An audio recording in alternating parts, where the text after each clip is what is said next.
बोलली. मग शेवटी तिने त्या दासीला विचारलं, दासीने सांगितलं का माझं मी ज्याच्यावर प्रेम करते त्या कोतवालानं मला हे दिलं. कोतवालानं विचारलं, मग कोतवालाने सुद्धा सांगितलं का मला ते कुठून मिळालं, तर राणीकडून मिळालं. असं फिरत फिरत ते फळ या नोकराणीपर्यंत आलं. शेवटी त्या भरतरी राजाला पश्चाताप झाला. पश्चाताप कशाचा झाला?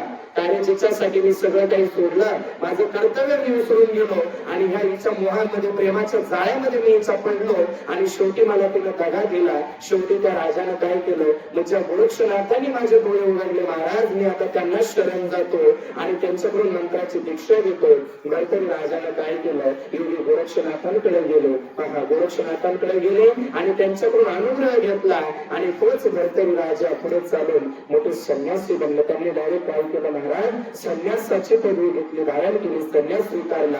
मला अजिबात मुलं बाळा काही नको, मला अजिबात पत्नी नको, मला काहीच नको, हा राज्य कारभार देखील नको. मला फक्त त्या पांडुरंगाच्या परमात्म्याचं ध्यान करायचं, त्या परमात्म्याचं ध्यान करायचं, मी त्याच्यासाठीच करणार, बस दुसरं काही नको. आणि हा संन्यास घ्यायला जाण्या अगोदर सुद्धा प्रेमाचं जर सांगायचं म्हटलं तर प्रेम एवढं होतं. आणि ज्यावेळेस पहा, ज्यावेळेस ते पिंगलाराने ते आपलं शरीर सोडलं, ते मेली होती, मरण पावली, त्यावेळेस भरतरी राजा त्यांचे तेव्हा देखील डोळे उघडले नव्हते. मनातून त्यांची आसक्तीच होती. जरी ते गोरक्षनाथांकडे गेले होते, एखाद्यावरती जर मन रमलं ना महाराज, तर शेवटपर्यंत ते मनातून निघत नाही, जात नाही. एवढा आपला मोह आणि माया आपल्याला काय केलेलं असते, तिला ग्रासलेलं असतं. अजिबात तो व्यक्ती जरी गेला तरी त्याचा मोह आपल्या मनातून सुटत नाही, निघून जात नाही. आणि मग अशाच प्रकारे त्या भरतरी राजाला काय झालं, जेव्हा बातमी कळाली का पिंगलीनं आपलं शरीर सोडलं, ती मरण पावली आणि ज्यावेळेस तिचा अंत्यविधी केला जात होता, तिला नेलं जात होतं, तेव्हा भरतरी राजा तेव्हा त्या ठिकाणी ते परत गेले. गेल्यानंतर त्यांच्या मनामध्ये तिच्या आठवणी होत्या, आपण जे काही सोबत घालवलेले दिवस होते. राजांनी ओरडायला सुरुवात केली, अरे पिंगली, अगं पिंगली, उठ उठ उठ, मला सोडून जाऊ नको, मला तुझ्याशिवाय राहत नाही, मी तुझ्याशिवाय राहू शकत नाही.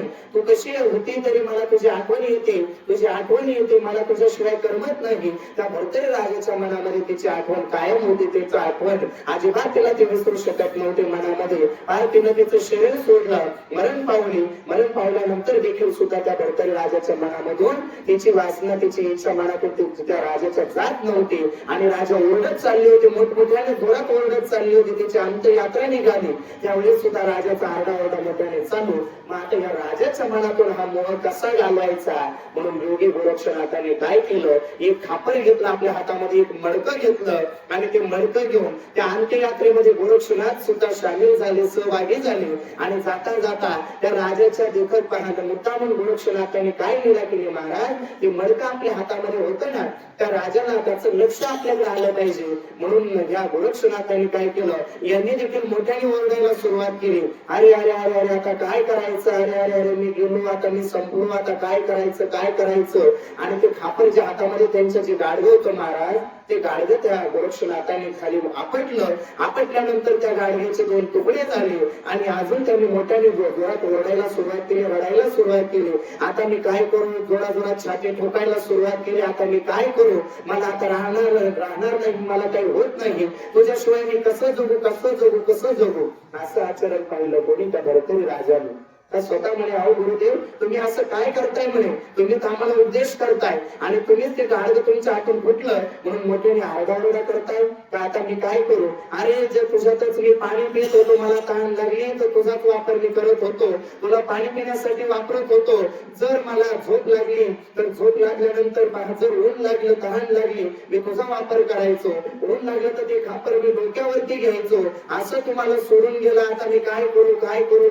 जोरात योगी गोरक्षनाथ आपली छाती बळवतात आणि म्हणतात का अरे अरे अरे तुम्हाला सोडून गेला. मग आता काय झालं, शेवटी भरतरी राजानं गोरक्षनाथांचे पाय धरले. महाराज नेमकं तुम्हाला याच्यातून मला काय सांगायचं, म्हणे तुला मला एवढंच सांगायचं का जसं या पिंगला राणीनं आपलं शरीर सोडलं आणि ती आता तुला सोडून निघून गेली, तू तिच्यासाठी दिवस रात्र किती राहिला, किती तिच्यासाठी तू प्रार्थना केली, दयावया केली, किती बार तू उपाशी राहिला, तरी तुला ती राणी त्याच रूपामध्ये अजिबात दिसणार नाही.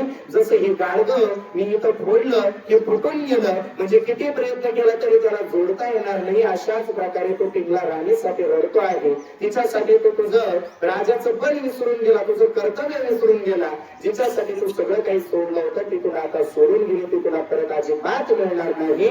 म्हणून तू या ठिकाणी सारासार विचार कर आणि तुझी बुद्धी जागृत कर. मग आपण अभंगाकडे येऊया. त्या राजाचा विचारची बुद्धी, त्याचं वैराग्य जाग झालं आणि भरतरी राजाने संन्यासाची दीक्षा या महाराजांकडून घेतली. गुरु गोरक्षनाथांकडून ही दीक्षा घेतली आणि संन्यास स्वीकारला आणि ते फार मोठे योगी झाले.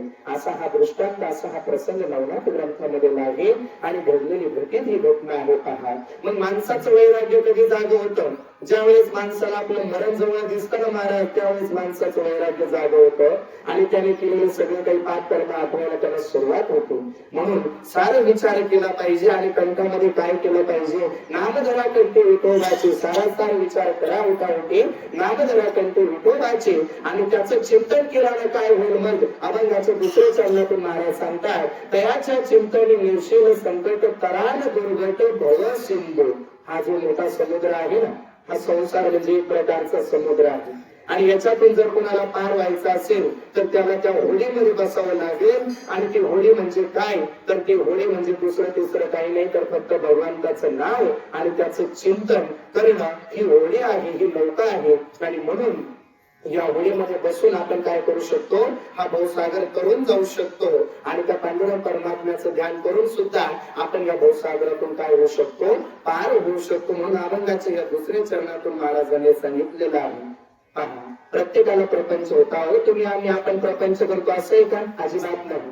जे साधू संत होऊन गेले त्यांनी आपला प्रपंच केला, परंतु प्रपंच करत असताना त्यांनी काय केलं का ज्याच्या सत्तेनं हे सगळं कार्य घडतं आणि जो आपल्याकडून हे सगळ्या काही क्रिया करून घेतो अशा त्या परमात्म्याला ते विसरले का? नाही महाराज, त्यांनी अजिबात त्याची विसर घातली नाही आणि प्रत्येक वेळी क्षणोक्षणी ते विचार करत राहिले, त्या परमात्म्याचं ध्यान करत राहिले. अभंगाच्या तिसऱ्या चरणामधून जर पाहिलं तर अभंगाच्या तिसऱ्या चरणामध्ये महाराजांनी सांगितलंय का धरी हाची नियम अहर्निशी. मग त्या परमात्म्याचं नियम जो आहे ना आपला, त्याचं ध्यान आणि भजन करायला आपण अजिबात विसरलं नाही पाहिजे. नियमाला महत्व दिले महाराज. नित्य नियम नामी ते प्राणी दुर्लभ लक्ष्मी वल्लभ तया जवळ. नियम सुद्धा एक दिवस करायचं, एक दिवस नाही करायचं. आज देवाचं ध्यान केलं, उद्या नाही करायचं. सकाळी वेळ मिळाला म्हणून पटकन केलं, पाणी घातलं, देवाला आंघोळ घातली, उद्या नाही घातली तरी चालत. 7 दिवस झाले, महिना झाला, त्या देवाकडे पाहायचं नाही. अजिबात असं करून चालत नाही महाराज. नित्य नियम जसे आपण दररोज या शरीराला आंघोळ घालतो तसं त्या परमात्म्याचं त्या आंघोळ केल्यानं शरीर शुद्ध होतं आणि ध्यान आणि भजन केल्यानं महाराज आत्मा शुद्ध होत असतो. आणि म्हणून त्या आत्म्यासाठी आपण प्रयत्न केला पाहिजे. शरीरासाठी कोणी प्रयत्न करतं परंतु आत्म्यासाठी कोणी प्रयत्न करत नाही. म्हणून आपल्याला काय करायचं? धरी हाचे नियम अहर्निशी. हाच नियम आपण काय करायचं? आपल्या जीवनामध्ये आणायचा. आणि मग अभंगाच्या शेवटच्या चरणात जर आपण पाहिलं, तुका म्हणे पुढे ते पुनीत भावे गाता गीत विठोबाचे. आणि म्हणून जे व्यक्ती, जे मनुष्य भगवंताचं नाम चिंतन करतात आणि कानावरती ज्यांचं कायम सतत भगवंताचं नाव ऐकायला येतं, ज्यांच्या मुखातून कायम भगवंताचं नाव निघतं, अशी व्यक्ती काय होतात? या संसार रूपी भवसागरातून ते तरुण जातात आणि त्यांच्या पुण्याची गणना अजिबात कोणी करू शकत नाही. म्हणून ज्याला आपला मानवाचा देह सार्थक करायचा आहे महाराज, त्याने भगवंताचं नाम चिंतन करायला अजिबात विसरायचं नाही. आज आजींच्या जाण्यामुळे पहा, आजी गेली म्हणजे कुणाची बहीण गेली, पहा कुणाची बहीण गेली, कुणाची आई गेली, कुणाचं सगळे संबंध बाकी सोयरे सगळे कुटुंबातील पहा परिवारातील कुणाचं ना कुणाचं नाते संबंध माणूस जन्माला आल्यापासून शेवटपर्यंत त्याचे एवढे संबंध जोडले जातात, एवढे संबंध जोडलेले असतात आणि त्या संबंधाला ज्यावेळेस तो माणूस आपल्याकडून निघून जातो, हरपून जातो महाराज, आपल्याला त्याचं दुःख होतं, मनात आपलं दुःख राहतं, शिल्लक राहतं त्या फक्त त्या व्यक्तीच्या आठवणी. आणि म्हणून या आजीच्या जाण्यानं आज या वरती कुटुंबावरती जे काही दुःखाचं डोंगर कोसळलेलं आहे, त्या परमेश्वर त्यांना काय देव शक्ती देवो, हे दुःख सावरण्याची त्यांना शक्ती मिळो, अशी भगवंताच्या चरणी आपण सर्वांनी काय करायचे आहे? प्रार्थना करायची आहे. पुंडलिक विठ्ठल श्री ज्ञानदेव तुकाराम पंढरीनाथ भगवान की जय. माऊली ज्ञानेश्वर महाराज की जय. जगद्गुरु तुकाराम महाराज की जय. शांती ब्रह्म एकनाथ महाराज की जय. अशा प्रकारे अशा ठिकाणी आजचा सागर आहे, हा सिंधू आपण तरुण जाऊ, याच्यातून पार होऊन जाऊ, असा प्रयत्न प्रत्येकाने केला पाहिजे. आपली आई, आपली आजी, जे कोणी आपल्या आजूबाजूला आपल्याला दिसतात, आपले आजोबा असतील, आपले जे कोणी वडील असतील, पहा आपल्याला आजूबाजूला दिसणारे व्यक्ती आपल्यातून कधी निघून जातील याचा कुठल्याच प्रकारचा भरोसा नाही. म्हणून जोपर्यंत हयात आहात तोपर्यंत सगळ्यांशी प्रेमाने वागा, प्रेमाने बोला. एवढंच आजच्या प्रवचन सेवेतून सर्वांनी घरी घेऊन जा. मनाला आपण कोणी लावून घेऊ नका, परंतु जे सत्य आहे ते सत्य आहे आणि एक नाही दिवस प्रत्येकाला हे शरीर सोडायचं आहे. ज्याप्रमाणे आपण भाड्याच्या खोलीमध्ये राहतो त्याचं भाडं द्यावं लागतं, त्याचप्रमाणे या माणसाच्या जन्मात येऊन आपण काय केलं पाहिजे, त्या परमात्म्याचं ध्यान केलं पाहिजे. आजच्या या प्रवचन सेवेतून एवढं प्रत्येकाने घेऊन जा. सारे विचार मनामध्ये आणा. आपले ठरलेलं आहे, निश्चित आहे, कधी आपल्याला जावं लागेल सांगता येत नाही, परंतु त्या आत्म्याचं ध्यान करायला आणि त्या परमात्म्याचं चिंतन करायला अजिबात विसरायचं नाही. असं आजच्या या प्रवचन निवडलेलं जो अभंग आहे सेवे करता याचं चिंतन अल्पशा मतीनं अल्पशा बुद्धीनं भरपूर राजाचं दृष्टांत देऊन मी तुम्हाला सांगण्याचा प्रयत्न केला. असं या ठिकाणी आज मला प्रवचन करण्याची, सेवा करण्याची जी संधी मिळाली, आमचेच असणारे गुरुबंधू गगनगिरी महाराज आश्रम या ठिकाणी सेवा करणारे आमचे अमोल भाऊ यांच्या सांगण्यातून मला आज ही सेवा या ठिकाणी करायची संधी मिळाली, त्याबद्दल मी मनापासून त्यांचा आभार मानतो. आणि या ठिकाणी आपल्या गावात असणारे जे कार्यकर्ते वर्ग आहे, कार्यकर्ते वर्ग आहे, जे काही मंडळ आहे तेही या ठिकाणी आजींना श्रद्धांजली वाहतील.